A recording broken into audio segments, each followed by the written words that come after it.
Remote control દ્વારા bomb વિસ્ફોટમાં 2 બાળકોના મોત, 7 પાકિસ્તાની પોલીસકર્મી સહિત 16 ઘાયલ. પાકિસ્તાનથી ફરી હચમચાવી મૂકે તેવા સમાચાર સામે આવ્યા છે. ત્યાં અવારનવાર બોમ્બ વિસ્ફોટ કે આતંકી હુમલાઓની ઘટનાઓ તો બનતી જ રહે છે. ત્યારે તાજેતરના કેસમાં દક્ષિણ પશ્ચિમ ક્ષેત્રમાં શનિવારે એક જોરદાર બોમ્બ વિસ્ફોટ થયો હતો. આ હુમલામાં 2 બાળકો સહિત કુલ 3 લોકો મૃત્યુ પામી ગયા, જ્યારે અન્ય 16 લોકો ઘવાયા હતા, જેમાં 7 પોલીસકર્મી પણ શામેલ હતા.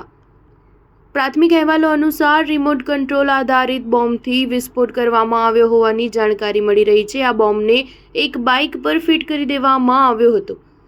આ બાઇકને દક્ષિણ પાકિસ્તાનના પિશિનમાં પોલીસ હેડક્વાર્ટરની નજીક જ પાર્ક કરી દેવામાં આવ્યું હતું. હુમલાને ધ્યાનમાં રાખી પાકિસ્તાનના આતંકવાદ વિરોધી વિભાગ અને બોમ્બ સ્ક્વોડે ઘટનાસ્થળની મુલાકાત લીધી હતી. જોકે હજુ સુધી આ હુમલો કોણે કર્યો તે અંગે કોઈ જાણકારી સામે આવી નથી અને કોઈ સંગઠને પણ જવાબદારી સ્વીકારી નથી.